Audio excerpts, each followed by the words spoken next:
예배를 위해 영상 앞으로 나오신 모든 성도님들을 예수님의 이름으로 환영합니다. 우리 다 함께 계신 자리에서 일어나셔서 찬양하시며 2020년 7월 26일 주일 예배를 시작하도록 하겠습니다. 이곳에 오셔서 이곳에 앉으소서. 이곳에서 드리는 예배를 받으소서.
다 함께 우리 사도신경으로 신앙 고백 드리겠습니다.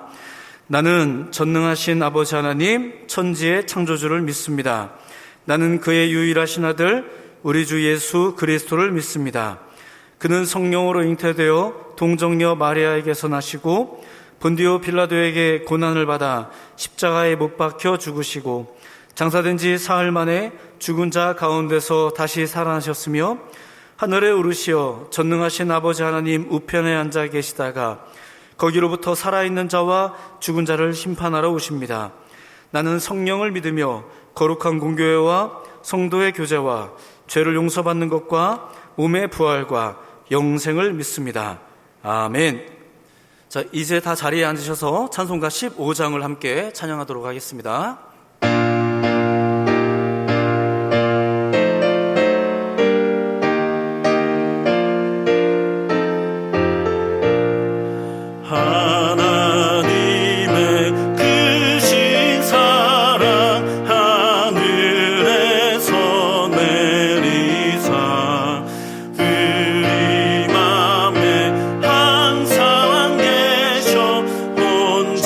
온전하게 하소서.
함께 기도하도록 하겠습니다. 사랑과 은혜가 충만하신 아버지 하나님, 참으로 감사와 찬양과 영광을 오직 하나님께 올려드립니다. 오늘도 주의 날, 주의 백성들이 우리의 육신으로 성전을 가까이 할 수 없으나 이 예배함을 통하여 우리의 고백을 더욱더 주님께 드리며 나아가오니, 주님 이 발걸음, 이 고백, 이 마음을 흠양하여 주시고 온전히 주님께서 온전히 이 예배를 통하여 놀라운 영광을 우리 가운데 나타내 보여주시옵소서. 하나님, 우리가 그 기대감 중에 예배하기를 소망하오니 하나님, 우리 마음속에 꿈과 희망과 주를 향한 소망함이 멈춰지지 않는 그런 믿음과 담대함을 허락하여 주시옵소서. 지금 이 시대가 겪고 있는 위기 가운데 우리가 환경의 흔들림과 또한 삶의 고단함들을 통해서 우리의 생각과 마음과 영혼마저 흔들리는 그런 여러 가지 위기들을 겪고 있는 시대를 우리가 지금 살고 있습니다. 주여, 구하옵건대 너희가 감당치 못할 시험당함을 허락지 아니하시고 시험당할 쯤엔 또한 피할 길 내사 너희로 능히 감당케 하신다 말씀하셨으니, 주님 지금 이 시절이 우리가 어렵고 힘겨운 시절이 아니라 우리가 능히 감당할 수 있는 시절임을 믿는 그 믿음을 우리에게 허락하여 주시옵소서. 약속하신 바 은혜를 따라 주의 일하심이 오늘날에도 계속되어짐을 믿사오니 그 믿음을 가지고 우리가 한날 한순간순간들을 살아낼 수 있도록 주여 함께하여 주시옵소서. 그렇게 이 시대가 겪고 있는 위기 속에, 또한 우리 성도들이 개개인 겪고 있는 위기 속에 우리가 한날 한날을 살아가고 있습니다. 또한 그런 위기의 날 가운데, 그런 소망의 날 가운데, 그런 삶 가운데 오늘도 주의 날 지켜 이 시간에 예배하며 나아가오니, 주여 우리 모든 예배자들의 소망함과 기도함과 나아감을 주여 흠양하여 주시옵소서. 하나님, 우리가 다 말로 표현할 수 없는 삶의 어려움들과 위기가 있습니다. 주님께서 굽어 살피시오니 주여 긍휼히 여겨주시고 지금 이 시대에도 여전히 살아계신 하나님의 임재를 우리에게 밝히 보여주시옵소서. 특별히 오늘 구별되어진 말씀이 선포되어질 때마다 그 말씀 한 구절 한 구절이 우리로 하여금 그 하나님을 더욱더 깊이 알 수 있는 기회가 되게 하시고 더욱 소망을 품는 기회가 되게 하여 주시고 다시 한번 우리가 다시 일어설 수 있는 놀라운 은혜의 기회가 되도록 허락하여 주시옵소서. 특별히 이 말씀 들고 서시는 사자 목사님의 영과 육을 강건하게 지켜주시고 선포되어지는 그 언행 가운데 기름 부어주셔서 능력의 말씀 되게 하셔서 우리가 말씀을 듣는 자들이 아멘하는 자들이 놀라운 그 은혜를 함께 공유할 수 있도록 이 시간을 주장하여 주시옵소서. 직면하여 대면하여 우리가 예배할 수 없으나 그런 어려움이 있고 여러 가지 아쉬움이 있으나 하나님의 충분하심을 믿고 구하오니 주여 오늘도 그렇게 예배하며 영상 앞에 나온 자들 가운데 하늘의 놀라운 것 충분히 허락하여 주시옵소서. 오늘도 함께 하실 주님을 기대하며 예수님의 이름으로 기도드리옵나이다. 아멘.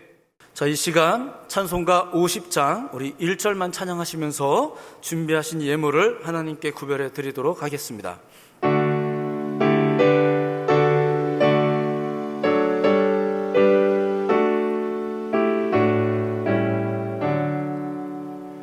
내게 있는 모든 것을 아낌없이 드리네. 사랑하고 의지하며 주만 따라 살리라.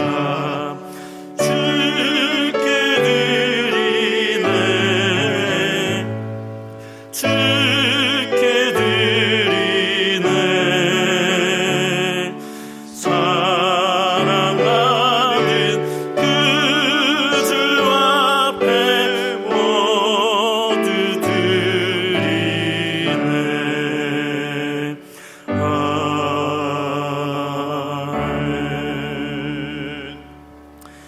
함께 들으신 님을 위해서 기도하도록 합니다. 하나님 감사드립니다. 주님께 모든 걸 드릴 수 있는 특권, 그 은혜, 이 시간에 우리가 누리며 주님 앞에 나아갑니다. 그렇게 드려진 예물, 그렇게 드려진 우리의 신앙의 고백, 주님께서 흠양하여 주시고 하늘의 것 삼아 이제 이것들이 이 땅에서 움직일 때마다 하나님의 나라를 세워나가는데 부족함 없는 물질과 또 우리 성도들의 고백이 될 수 있도록 주여 기름 부어 주시옵소서. 하나님, 주님께 맡겨진 모든 것들이 때로는 우리들이 가진 충분함 뿐만이 아니라 우리들이 가진 부족함도 있지만 주님께서 받으셨을 때 주님의 것 삼아 능력의 것 될 줄로 믿사오니 주님께서 크다 말씀하시는 것이 무엇인지를 우리가 항상 마음에 유념하여 주님께 드리는 일들을 기뻐할 수 있는 믿음을 허락하여 주시옵소서. 그렇게 드려진 이 시간의 모든 예물과 또한 저들의 고백을 받아주시도록 믿사오며 예수님의 이름으로 기도드립니다. 아멘. 할렐루야. 주일에 나오신 성도님들을 주님의 이름으로 축복합니다. 어려운 때이지만 늘 주님의 은혜 안에서 평안하시고 또 하나님의 은혜 안에서 강건하시기를 축복합니다. 잠깐 교회 소식 전하도록 하겠습니다. 교회 중보기도가 지난주 월요일부터 시작했습니다. 중보기를 통해서 더욱더 깨어있는 교회와 성도들이 되시길 바랍니다. 또한 현장 예배가 속히 회복되도록 기도하시고 또 모두 건강과 안전에 유의하시길 바랍니다. 또한 아쉬운 소식인데요, 우리 오세중 목사님이 사임 이사를 잠깐 드리고자 합니다.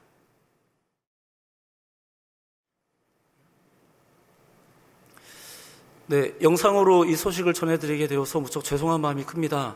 다름이 아니라 제가 이제 필리핀에서의 사역을 종료하고 철수하게 되었습니다. 한국에서 정착하여 목회하기 위한 것은 아니고요. 향후에 또 보내심을 따라서 계속 흘러가길 바라는 마음으로 좀 그렇게 좀 이동을 하게 되었습니다. 4년 7개월 정도 사역하면서 우리 KUSM의 많은 성도님들 또 덕분에 또 많은 기도 덕분에 신나게 사역할 수 있었고요. 그럼에도 불구하고 충분하다는 생각이 들진 않지만 하나님의 충분하심을 기대하며 저는 발걸음을 좀 떼도록 하겠습니다. 우리 성도님들도 하나님의 충분하심을 또 기대하는 마음으로 꾸준히 이곳에서 예배를 이어나가실 수 있기를 좀 감히 축복하며 또 응원하며 권해드리고 싶습니다. 다시금 영상으로 인사드리게 된 것을 좀 죄송스럽게 생각합니다. 아무쪼록 모든 것에 감사했고 또 모든 것에 또 주님께 영광을 돌리며 여러분들과 함께 또 모든 시간들을 마음의 큰 빚으로 여기고 기도하며 사역하도록 하겠습니다. 건강하시고 평안하십시오. 감사합니다. 네, 하나님 말씀 보도록 하겠습니다. 하나님 말씀은 마가복음 13장 14절에서 27절까지 말씀입니다. 마가복음 13장 14절에서 27절까지 말씀, 우리 한 목소리로 같이 읽도록 하겠습니다. 멸망에 가증한 것이 서지 못할 곳에 선 것을 보거든 읽는 자는 깨달을진저 그때 유대에 있는 자들은 산으로 도망할지어다. 지붕에 있는 자는 내려가지도 말고 집에 있는 무엇을 가지러 들어가지도 말며 밭에 있는 자는 겉옷을 가지러 뒤로 돌이키지 말지어다. 그날에는 아이 뵌 자들과 젖 먹이는 자들에게 화가 있으리로다. 이 일이 겨울에 일어나지 않도록 기도하라. 이는 그날들이 환난의 날이 되겠습니다. 하나님께서 창조하신 시초부터 지금까지 이런 환난이 없었고 후에도 없으리라. 만일 주께서 그 날들을 감하지 아니하셨다면 모든 육체가 구원을 얻지 못할 것이거늘 자기가 택하신 자들을 위하여 그 날들을 감하셨느니라. 그때 어떤 사람이 너에게 말하되 보라 그리스도가 여기 있다, 보라 저기 있다 하여도 믿지 말라. 거짓 그리스도들과 거짓 선지자들이 일어나서 이적과 기사를 행하여 할 수만 있으면 택하신 자들을 미혹하려 하리라. 너희는 삼가라. 내가 모든 일을 너희에게 미리 말하였노라. 그때 그 환난 후 해가 어두워지며 달이 빛을 내지 아니하며 별들이 하늘에서 떨어지며 하늘에 있는 권능들이 흔들리리라. 그때 인자가 구름을 타고 큰 권능과 영광으로 오는 것을 사람들이 보리라. 또 그때에 그가 천사들을 보내어 자기가 택하신 자들을 땅 끝으로부터 하늘 끝까지 사방에서 모으리라. 아멘. 지금 우리가 맞고 있는 것은 코로나 시대입니다. 코로나 시대. 이전에 한 번도 겪어보지 못했던 전 세계적인 재앙을 맞이하고 있죠. 코로나가 특별히 우리 신앙인들에게 준 영향도 막대합니다. 예배도 자유롭게 드릴 수 없는, 또 자유롭게 교제할 수 없는 여러 가지 한계들을 놓았지요.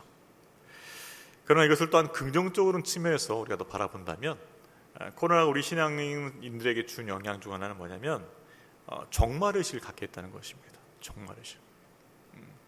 전 세계적으로 임한 이 환난을 통해서, 이 재난을 통해서 정말 하나님의 그 마지막 때가 가까이 왔구나라는 것을 조금이나마 의식하게 되었다는 것입니다.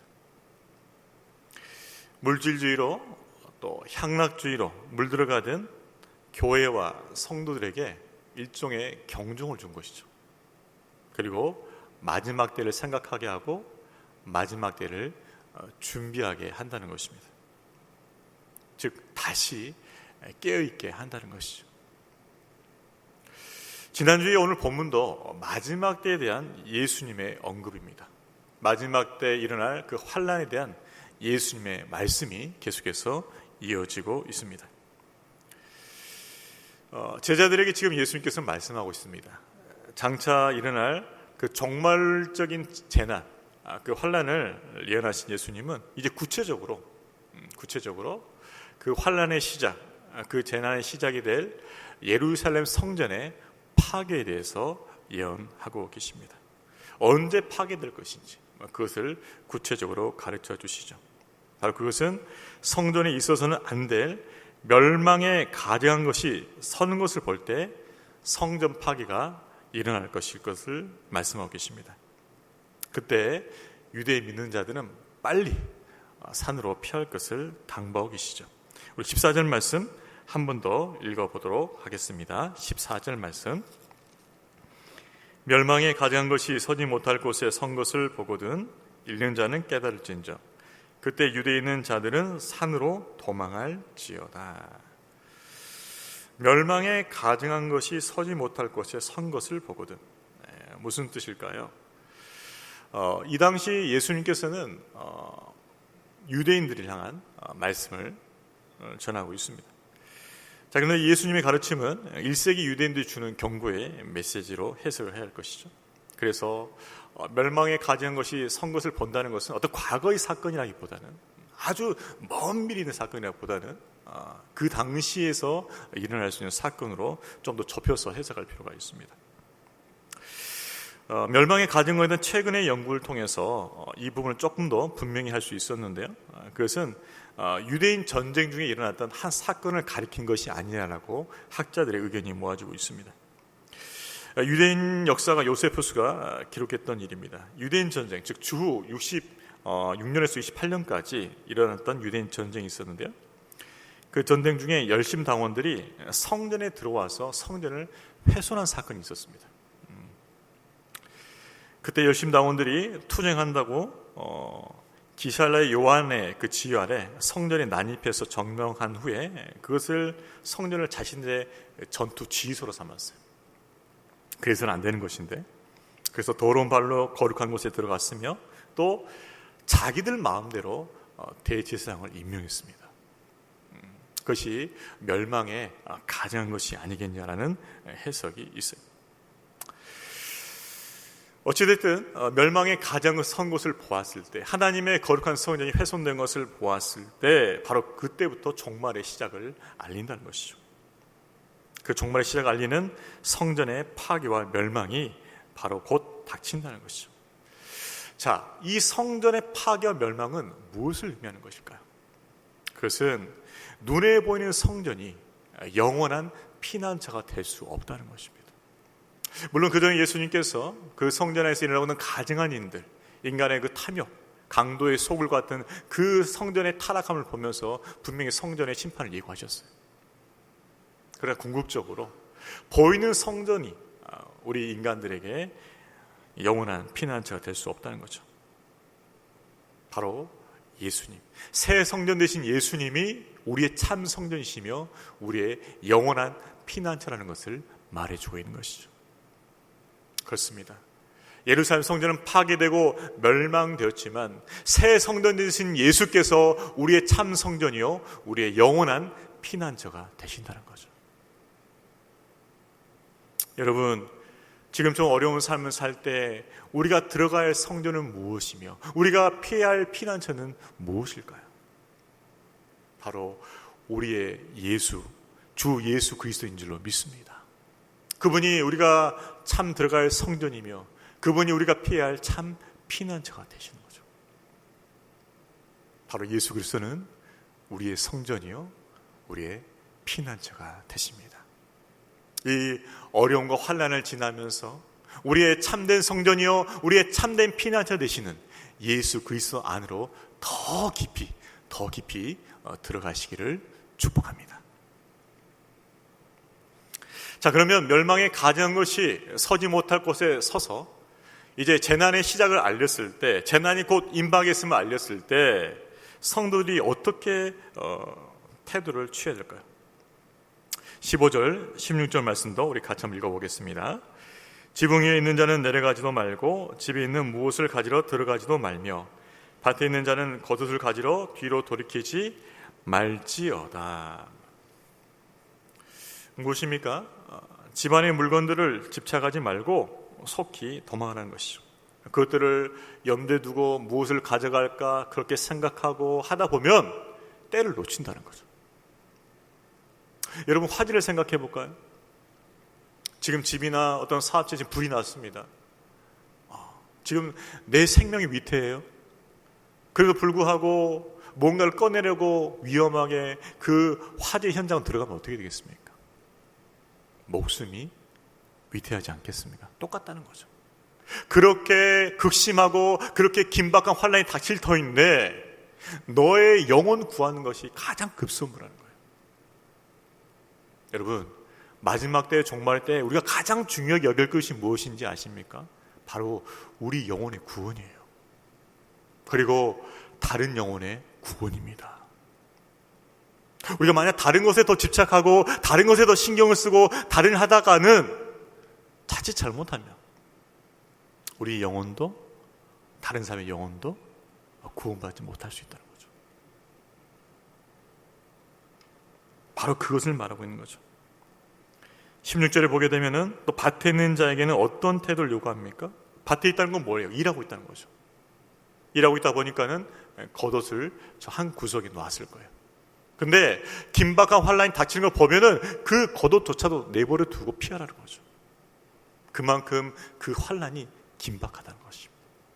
크다는 것이에요.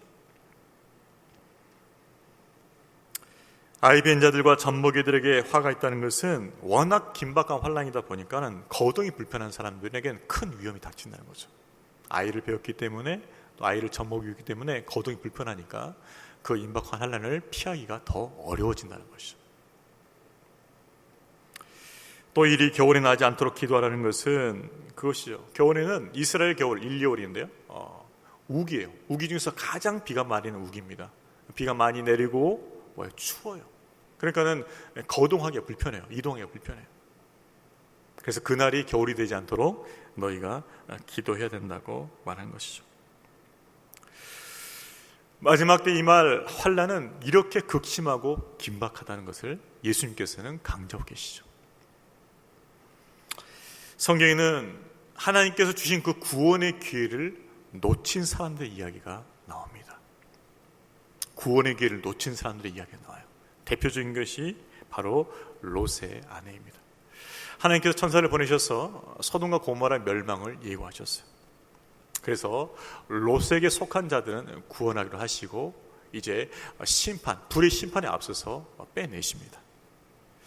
결국 나오는 사람은 롯과 그 아내와 2딸밖에 없어요. 자, 그런데 문제는 무엇이었습니까? 이들이 하나님께 주신 그 구원의 기회를 감사하고 속히 빠져나와야 되는데 그만 롯의 아내가 뒤를 돌아본 거예요. 소돔 땅에 남겨둔 자신의 재물을 바라본 거죠. 소돔 땅에 남겨둔 자신의 집을 바라본 거죠. 소돔 땅에 남겨둔 자신의 땅을 바라본 거죠. 그동안 모아두었던 그 모든 것들, 그리고 그 땅에서 누렸던 번영과 안락, 그런 것들을 집착하다 보니까는 몸이 돌아간 거예요. 어디로요? 소돔으로.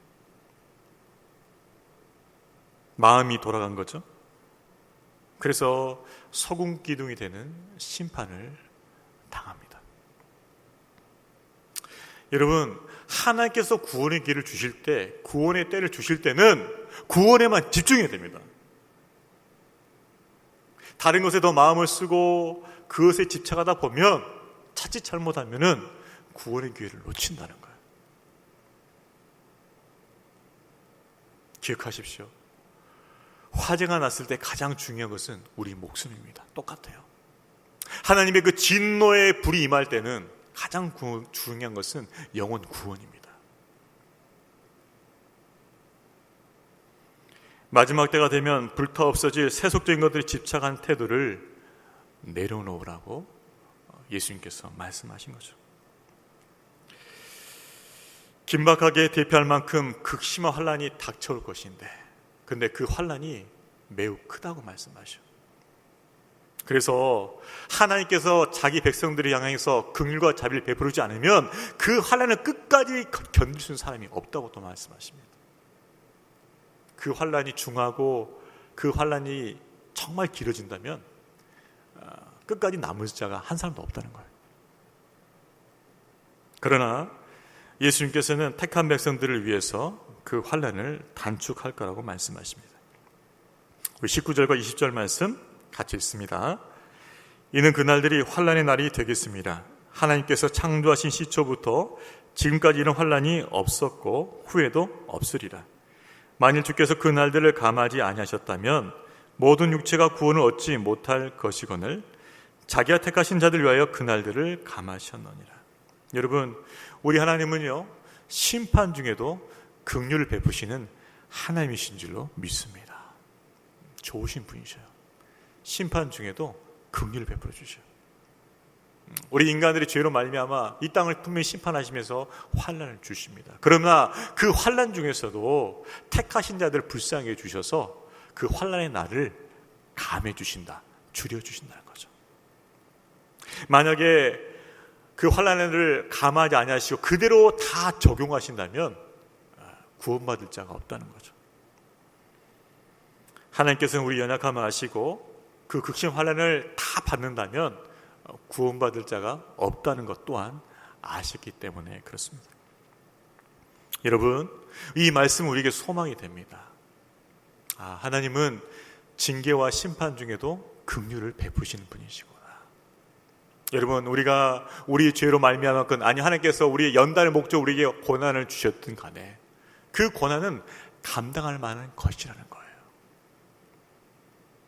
감당할 만큼만 주신다는 거예요. 감당할 쯤에 피할 길을 내신다는 거예요. 고난의 기간도 고난의 강도도 하나님의 손 안에 있습니다.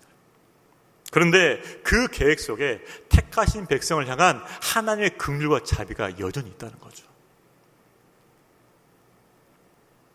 하나님은 우리의 피는 자 되시고 환난 중에 만날 큰 도움이 되십니다.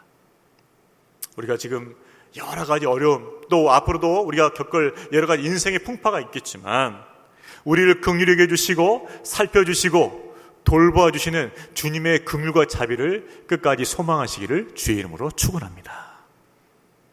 그래서 내가 큰 고난과 환난을 당해도 하나님의 긍휼과 자비가 여전히 있다는 것이 우리의 소망이 되는 거예요.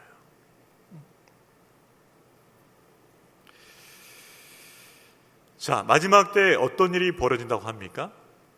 극심하고 긴박한 환난.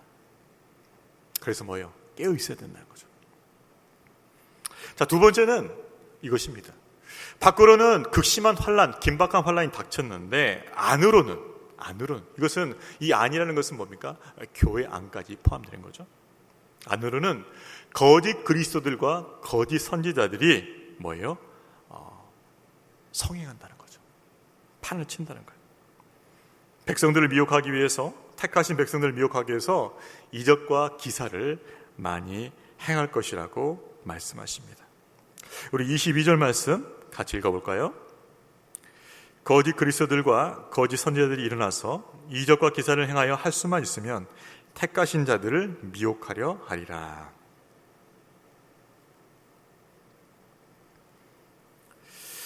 여러분, 환난의 때는요, 또한 혼란의 때가 되기도 합니다. 혼란을 가져와요. 그 혼란을 가져올 때 우리 안에 드는 마음이 뭘까요? 불안, 염려, 근심, 두려움, 이런 것이죠. 그런데 그런 것들을 통해서 성도들 미혹하는 세력도 있다는 거죠. 바로 거짓 그리스도, 거짓 선지자라는 거예요.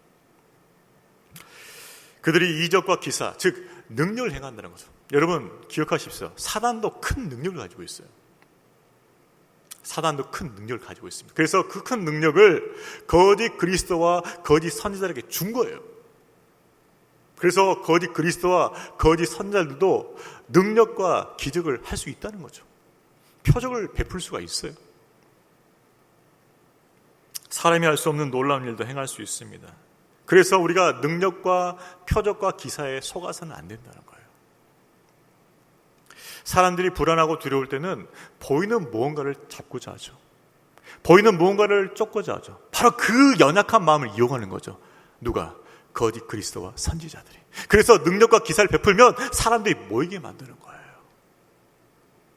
그래서 그들을 미혹해서 어디로? 멸망의 길로 이끌어가는 거죠. 여러분, 누군가가 사람들이 깜짝 놀랄 만한 기적과 이적을 베푼다고 소문이 나고 있습니까? 그러면 과연 그 이적과 기사가 성경에 근거한 것인지, 그 이적과 기사를 통해서 과연 그들이 무엇을 행하고자 하는지를 우리가 면밀히 살펴봐야 돼요. 우리가 지나치게 표정만 쫓는다면 우리도 그릇되게 나갈 수가 있는 것입니다. 제가 예전에 한 교회에서 경험했던 일입니다. 성령 사역을 경험하라, 어떤 그런 주제였던 것 같아요. 호기심에 갔습니다. 어떤 성령 사역일까? 갔는데 이런 것이었어요. 외국 분이셨는데 사람들 한 줄로 쭉 세우더라고요. 쭉 세워요. 아마 몇백 명이 섰던 것 같아요. 그래서 그 한 사람 줄을 딱 세워놓고 한 사람마다 안수하면서 쓰러뜨리는 거예요. 쓰러뜨리는 거예요. 어떤 말씀을 통해서 어떤 우리 심령이 뜨거워지는 역사, 저는 그런 것들 생각했었죠. 어떤 하나님께서 성경에서 약속하신 어떤 은사들이 부어지는 그런 집회인 줄 알았죠. 무려 2-3시간 동안 그 일만 반복됐습니다. 사람들 한 줄로 쭉 세워놓고 안수시켜서 쓰러뜨리는 거. 쓰러지면 은혜 받는 거죠. 그게 다예요. 3시간 했던 게 그거예요. 제 마음속에 의심이 있었죠. 이게 성령 사역인가? 뭐가 빠진 거죠? 진리가 빠졌잖아요. 요한복음에서 뭐라 말씀하십니까? 하나님께 예배한 자는 뭐예요? 영과 진리로 예배할지니라.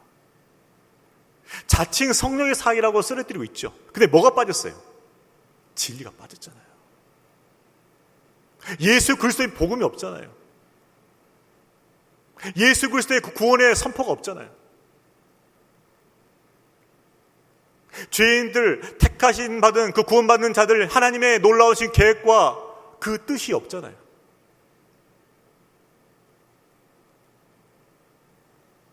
여러분, 역사가 일어나더라도 진리가 빠지면 위험한 거예요.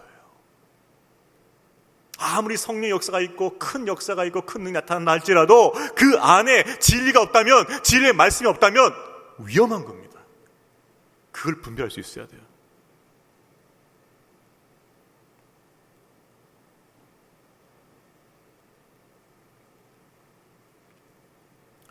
말세는 그렇게 보이는 기적과 역사로 사람들을 미혹하고 넘어뜨립니다. 속지 말아야 되는 거죠. 무엇을 판단할까요? 말씀으로 그들의 교훈을 판단하고 그들 안에 어떠한 성령의 열매가 맺어진지를 반드시 확인해야 돼요. 그들 눈에 보이는 기적과 능력만 보고 판단할 것이 아니라 그들이 맺고 있는 성령의 열매가 무엇인지를 확인하셔야 돼요. 거기까지. 저들에게 어떤 성령 열매가 맺어지고 있는가, 거기까지 확인해야 돼요. 그거 확인 안 하면 속아 넘어갑니다. 어떤 성령의 열매? 희생과 섬김의 열매가 있는지 살펴보고 분별해야 된다는 거죠. 여러분, 그래서 우리 신앙은 항상 무엇에 중심을 둬야 됩니까? 진리의 중심을 둬야 돼요. 말씀에 중심을 둬야 됩니다. 만약 우리가 말씀에 중심을 두지 않고 이적과 기사에 중심을 두기 시작하면 우리는 분별력이 있고 그럴 때의 신앙으로 빠져가는 거예요. 여러분, 우리가 어떻게 구원받았습니까? 우리가 이적을 믿었습니까? 기적을 믿어서 구원받았습니까? 아니죠. 예수 그리스도의 복음을 믿고 그 말씀을 믿고 구원받았잖아요. 복음의 말씀, 그 말씀을 우리가 믿고 구원받았잖아요. 우리가 구원받은 것도 복음의 말씀으로 구원받은 겁니다. 말씀의 씨로 구원받은 거죠. 그렇기 때문에 우리는 말씀의 기준을 가지고 모든 현상들을 분별할 수 있어야 되는 거예요. 이것이 영적 실력입니다. 여러분, 영적 실력이란 것이 다른 이상한 것들을 해낸 게 아니에요.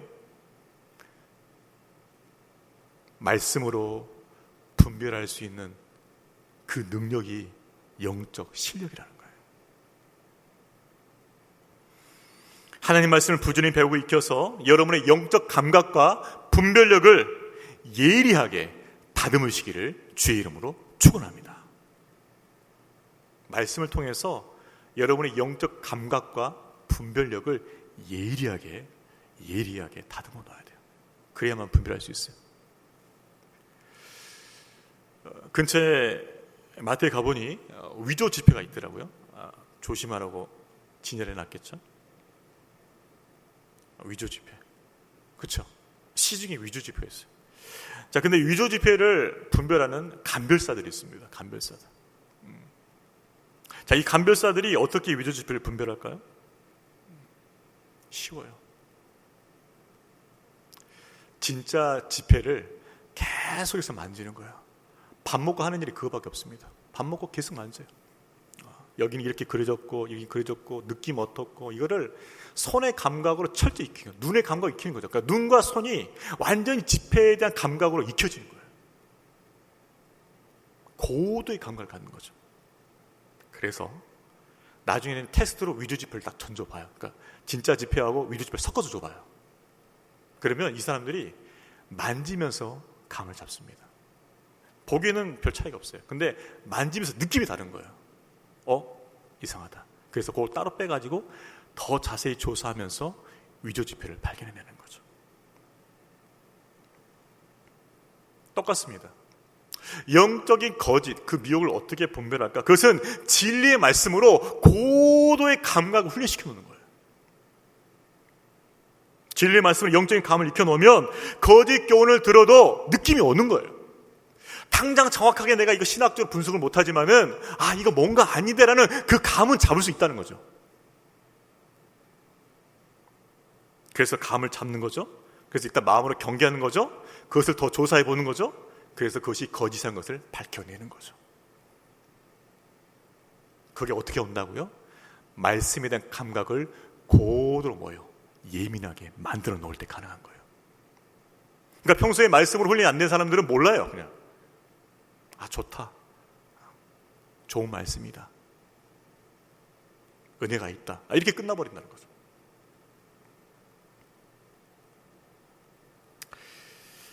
제가 이 말씀을 좀 강조하는 이유가 있어요.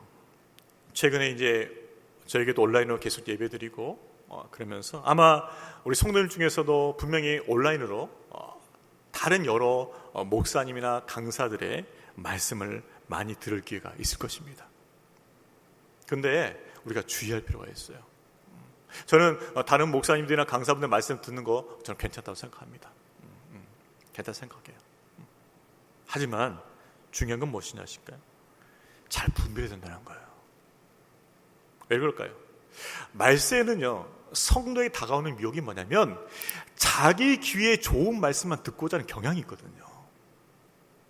내가 좋은 말씀, 내게 은혜되는 말씀, 내게 달콤한 말씀을 자꾸 들으려고 해요. 그러다 보면 자칫 잘못하면 진리에서 벗어난다는 거예요. 그래서 잘 분별해서 들으셔야 되는 거죠. 귀에 솔깃하다고 와 색다른데 다 좋은 말씀 아니라는 거예요. 여러분이 이때까지 신앙생활에서 배웠고 들었던 말씀과 너무나 색다르게 와닿는 말씀 있습니까? 의심하셔야 돼요. 복음은요, 이전과 확 다르게 다가오지 않아요. 이미 알고 있었던 말씀을 더 깊이 깨닫게 해주는 거예요. 복음은 그런 거지 전혀 내용이 다른 내용이 아닙니다. 복음은. 그래서 내가 그동안 들었던 말씀, 배웠던 말씀, 내가 알고 있었던 그 말씀과 너무나 다른 색깔을 가지고 있다? 의심해 봐야 돼요. 야, 색다른데? 그러면서 끌려갈 것이 아니라 한번 점검해 봐야 된다는 거예요.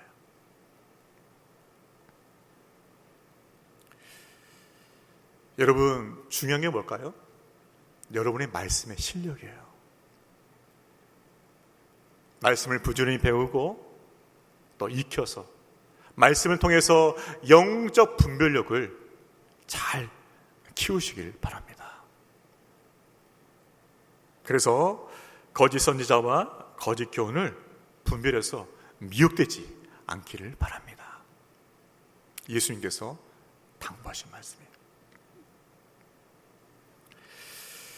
자, 이제 마지막으로 예수님은 환란이 지나고 자신이 재림할 것을 말씀하셔요. 우리 24절부터 27절까지 마지막 같이 한번 읽어보겠습니다. 그때 그 환란 후 해가 어두워지며 달이 빛을 내지 아니하며 별들이 하늘에서 떨어지며 하늘에 있는 권능들이 흔들리리라. 그때 인자가 구름을 타고 큰 권능과 영광으로 오는 것을 사람들이 보리라.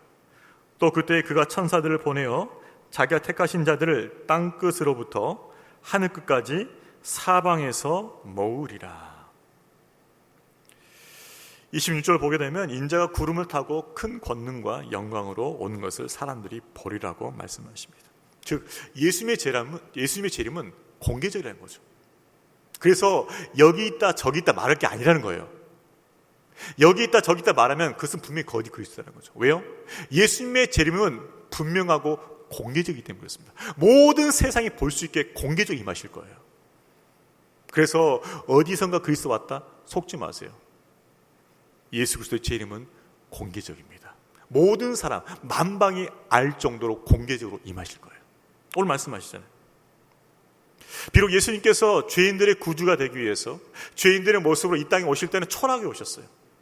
아이의 모습으로, 그것도 누울 방이 없어서 말구에 누울 정도로 그렇게 초라하게 오셨지만 이제 재림 주로, 영광의 주로, 심판의 주로, 구원의 주로 오실 때는 많이 다 알아볼 수 있게 공개적으로 영광스럽게 오신다는 거죠.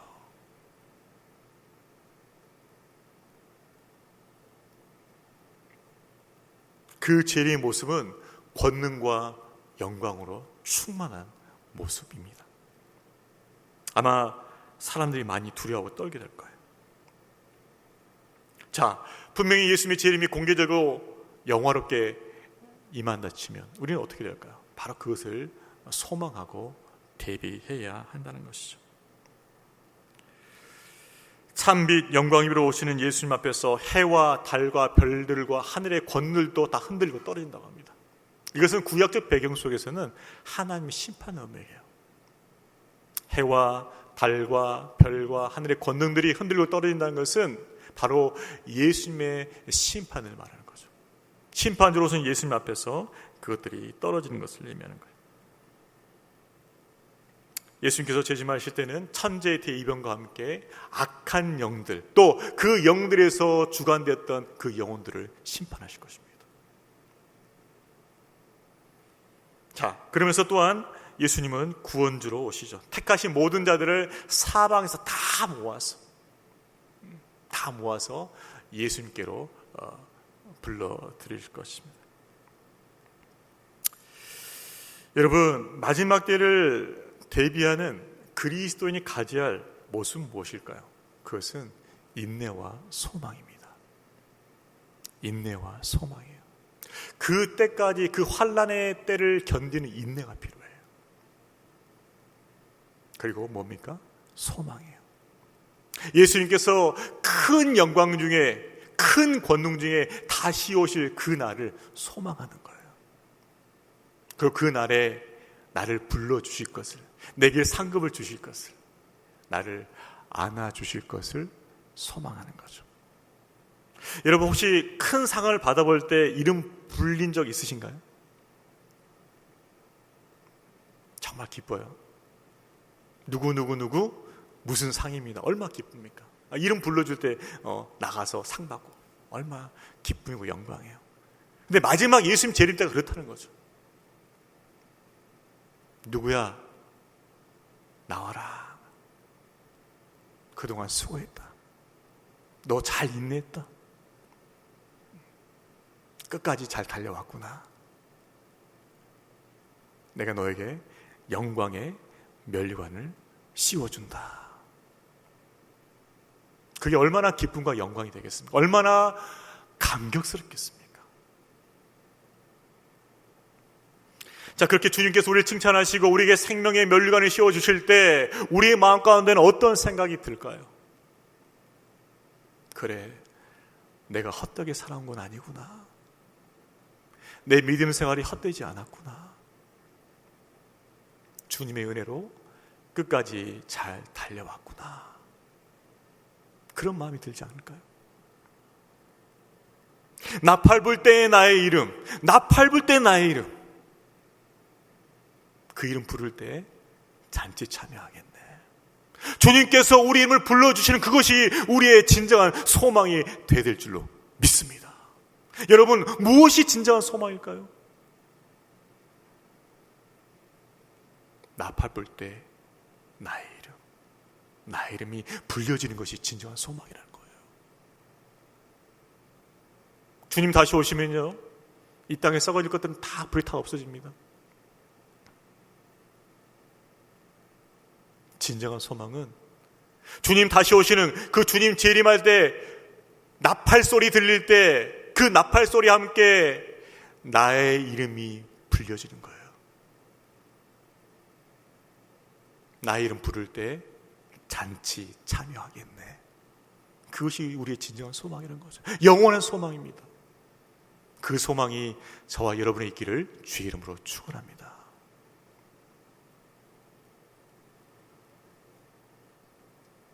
그 영광스러운 순간을 기대하시고 소망하시길 바랍니다. 말씀을 정리합니다. 사랑하는 성도 여러분, 우리는 종말의 때를 어떻게 바라보고 있을까요? 어떤 분들은 아직 종말은 멀었어, 나와는 아직 먼 단어라고 생각할 수 있겠죠. 예수님 부활 승천하시고 2000년 지났는데도 아직도 안 오셨는데 먼 미래의 일이 아닐까라고 생각할 수도 있겠어요.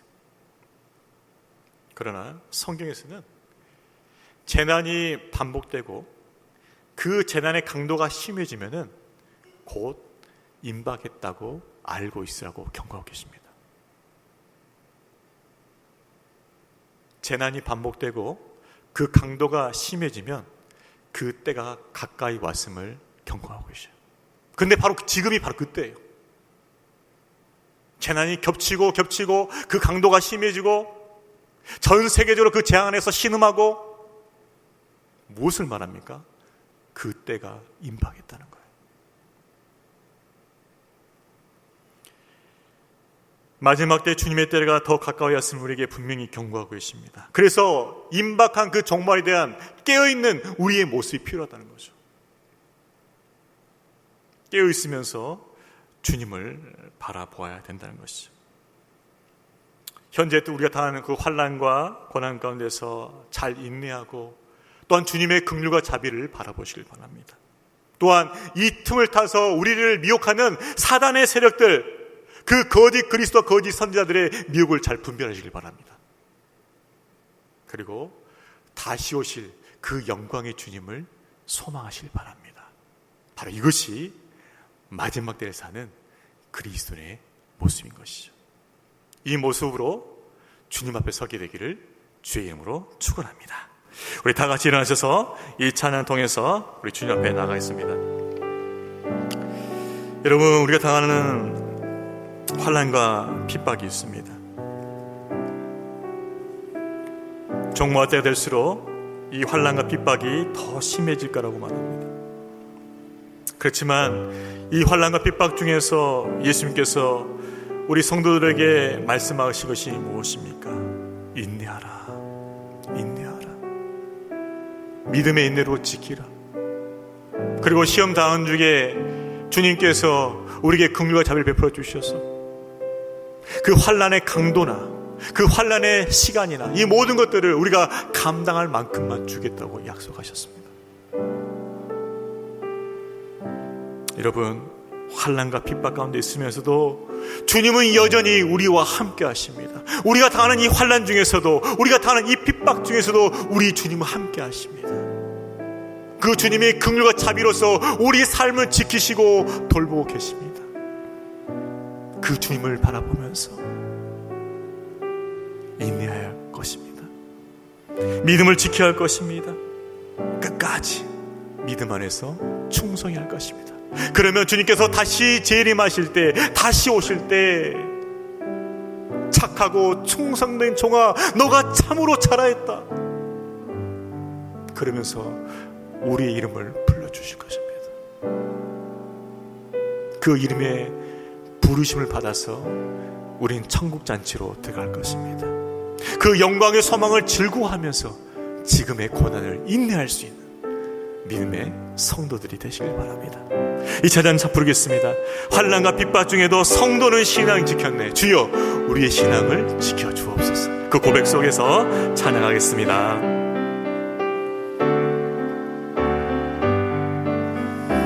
환난과 핍박 중에도 성도는 신앙 지켰네. 이 신앙 생각할 때에 기쁨이 충만하도다. 성도의 신앙 따라서 죽도록 충성하겠네. 옥중에 매인 성도나 양심은 자유 얻었네. 우리도 고난 받으면 죽어도 영광 되도다. 성도의 신앙 따라서 죽도록 충성하겠네. 성도의 신앙 본받아 원수도 사랑하겠네. 인자한 언어 행실로 이 신앙 전파하리라. 성도의 신앙 따라서 죽도록 충성하겠네.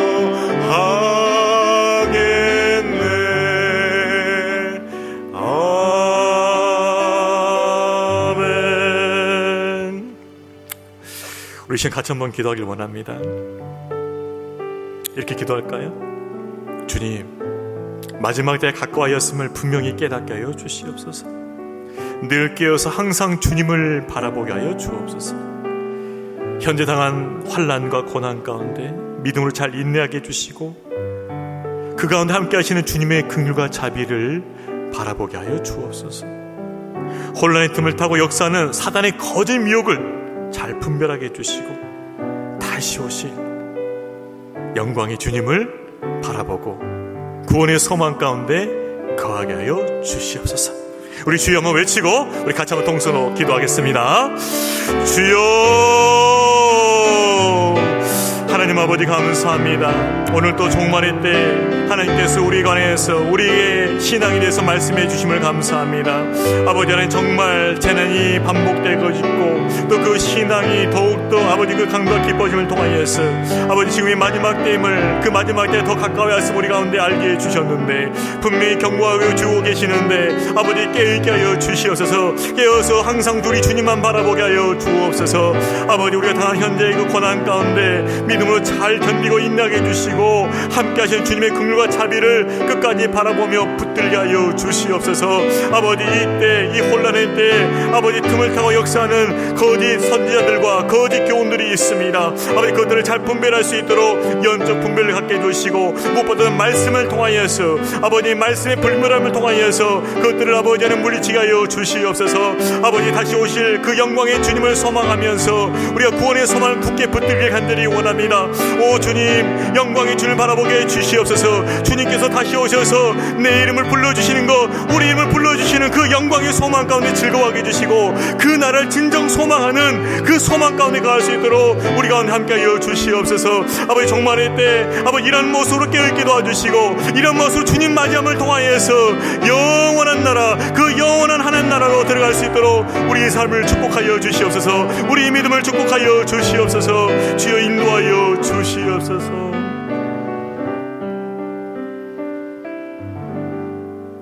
하나님, 오늘도 말씀을 통하여서 지금이 바로 마지막 때가 가까이 왔음을 알게 하심을 감사합니다. 계속해서 경고하시는데 우리 마음을 깨우게 하시고 주님을 항상 바라보게 하여 주옵소서.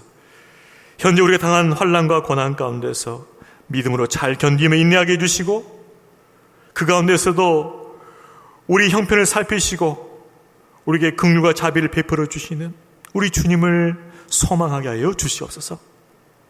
혼란의 틈을 타고 역사하는 거짓 그리스도와 거짓 선지자들의 그 교훈을 잘 분별하게 해주시고 오직 진리의 말씀만을 붙들게 하여 주옵소서.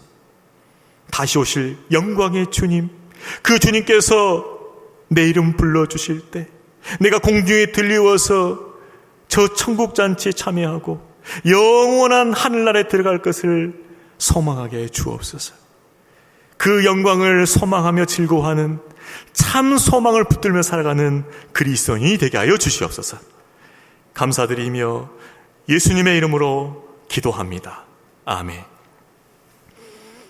이제는 우리 구주 예수 그리스도의 은혜와 아버지 하나님의 크신 사랑과 성령 하나님의 인도하심이 마지막 때가 더 가까워졌음을 알고 깨어있으며 환난 중에도 하나님의 긍휼을 바라보며 혼란 중에도 거짓 미혹을 분별하며 장차 다시 오실 영광의 주님을 바라보고 소망 가운데 거하길 원하는 여기 모인 하나님의 자녀들 머리 위에 영광의 주님의 다시 오심을 증거하기 위하여 열방 가운데 복음을 증거하시는 부활의 주님을 증거하시는 우리 선교사님들과 그 사역과 가영 위에 이제로부터 영원토록 함께 있을지어다.